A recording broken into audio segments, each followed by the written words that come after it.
Hey guys, welcome back to Tip Tuesday. My name is Matthew Sturkey with Stone Mill Log and Timber Homes. Thanks for joining us. Last few weeks we talked about tips for settlement in your log home. This week we're going to take a little different turn and talk about some best practices and tips for winterization. As the weather starts to turn, we start getting into a colder season and we start to look at some tips for winterization. If you haven't been to our YouTube channel, please go and check it out. There's a lunch and learn series and presentation on winterization for your log or timber frame home, and it's super helpful. It's a lot more in depth, and I think it's worth watching. So today I wanted to talk about some tips for winterization as we get into that colder season and making sure that that gets done before it gets too late in the season. The first tip is to insulate all your exterior pipes, including your hose bibs, your outdoor showers. As you can see from my screen, the top two pictures, the picture on the left is a photograph of an exterior shower. That exterior plumbing needs to be insulated and covered. On the right, you've got a sprinkler, or I'm sorry, a hose bib, and there are covers that you can buy, insulation covers that you can buy for those hose bibs that actually will protect them through the winter and keep them insulated. So you can buy those online. Amazon sells them. I think they're really cheap, but they're really effective to making sure that all your outdoor plumbing is covered and insulated. The second thing, if you have an irrigation system, make sure that irrigation system is winterized, make sure it's blown out, and then remove your backflow device so that that doesn't freeze over the winter.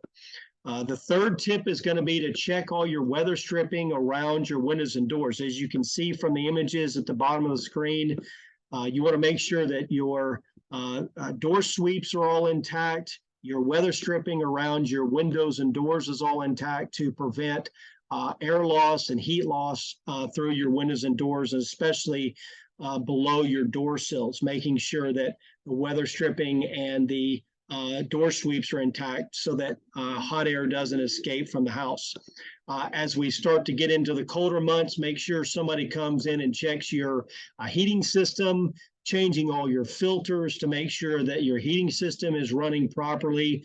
The next item is to inspect and clean your chimney flue, and make sure you close your damper when you're not using your fireplace, because when that damper's open, that hot air and that heat inside the house will just suck right out of that chimney and out of that flue. So make sure as we start to get into colder months and you start burning wood in those fireplaces on the inside indoors, make sure that you inspect and clean that chimney flue. And then on the outside, make sure that you clean all your gutters out after the leaf season, after fall, before winter comes and we start to get some rain and some snow. Make sure all the leaves and debris are removed from your gutters, because you wouldn't want those to back up in the wintertime and freeze up in those gutters and downspouts. It just puts a lot of weight on them, and it's best for those to be cleaned out. Inspect your roof, making sure that all your roofing is in good order.